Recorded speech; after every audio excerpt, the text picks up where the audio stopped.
Well, social media is great for a lot of reasons. It connects us, it keeps us informed, but it can also be detrimental to us if we're not careful. Welcome nutritional health coach Samantha Eaton to talk about ways social media is actually sabotaging our body image and how to put a stop to it. It happens all the time nowadays. Yeah. How are you doing, young lady? Excellent. How are you doing? Well, good. We get so many contradicting messages about body image based on social media and all the things that people put on there. Talk about the landscape of that first.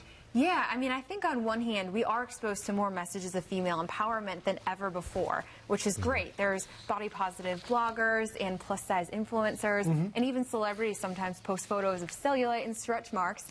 But despite these positive messages that we're seeing, women today are no less self-conscious about their body and their appearance than they ever have been. And I think that's because, on the other hand, in this digital age, we're exposed to way more image reminders of diet industry's ideal beauty standards than ever before. And beauty ideals have always existed, but our grandmothers only saw visual reminders of this maybe a few times a day, like on TV or in magazines. But we're bombarded with it all day, every day, from the moment we wake up and turn our phones on to the moment we crash on the couch after a long day of work to watch TV. And that really, it starts at a very young age. So it's at a young age, so ladies, people see that constantly from young to, whatever age, and, that in itself. So I think cultivating awareness is one of the most important aspects of this, right? It definitely is. I mean, we internalize everything and we start comparing and judging ourselves through this very impossible lens, which makes us feel guilty and shameful and defeated. So cultivating awareness is really the first step, because we can't change what we're not aware of, right?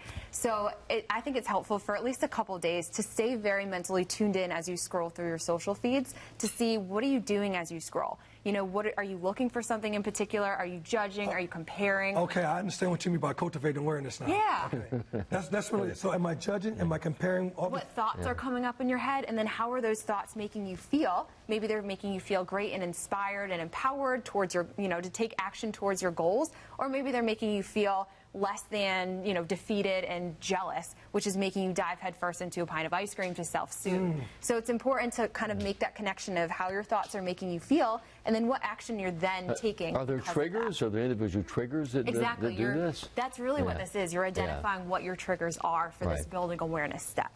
So when you identify the building awareness about these triggers, are you trying to eliminate these triggers? What are you trying to do to these triggers? Yeah, so once you're aware of your triggers, it's time to change your environment to set yourself up for success. So you don't have to formally unfriend anyone, because that can cause drama, but at least unfollow or mute anyone or anything that makes you feel like you need to change the way your body looks to be as happy and confident as they appear to be, right? Any account that makes you feel bad, less than, not good enough.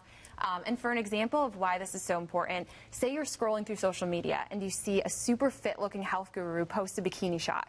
You might instantly compare yourself and think, oh my gosh, why did I skip the gym yesterday to stay at home and watch House Hunters and eat Oreos? I'm never going to look like that. I may as well just give up. That would make you feel hopeless and frustrated, and based on feeling that way, that might inspire you to then, have a self-sabotaging, all-out eating craziness all weekend, promising yourself you'll start again fresh on Monday, and ultimately not making progress towards your goals. So it can be very detrimental. So as you eliminate these triggers, the next one you say is refill with true inspiration. Yes. So now you've removed your triggers, it's time to refill the feed by following different accounts that post true inspirational messages that will help you feel great in your skin and inspire you. So swap out seeing endless images of women in those culturally perfect body types that just aren't yours with women who look like you, who are real, and who show that all body types are beautiful, not just those culturally perfect ones. So now when you scroll and you compare yourself, those not good enough feelings don't pop up and trigger sabotage. So it's like it's diffusing social feedback, and that's an important part of this, right? That is for sure, because in this day and age, I mean, our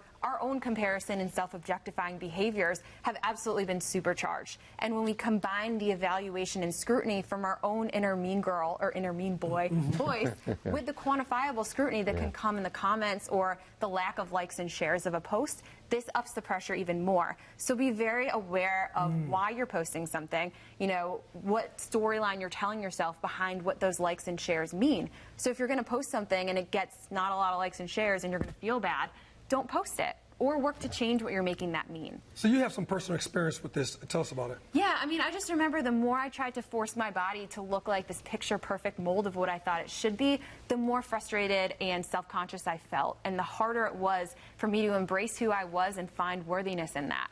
So just, remember, you are your own person. We are all perfectly imperfect, essentially. That's a great, I love your tank top. You can get one of the tanks Samantha's wearing at healthyeaton.com/shop. She's giving viewers $1 off for using the promo code CLT today, too.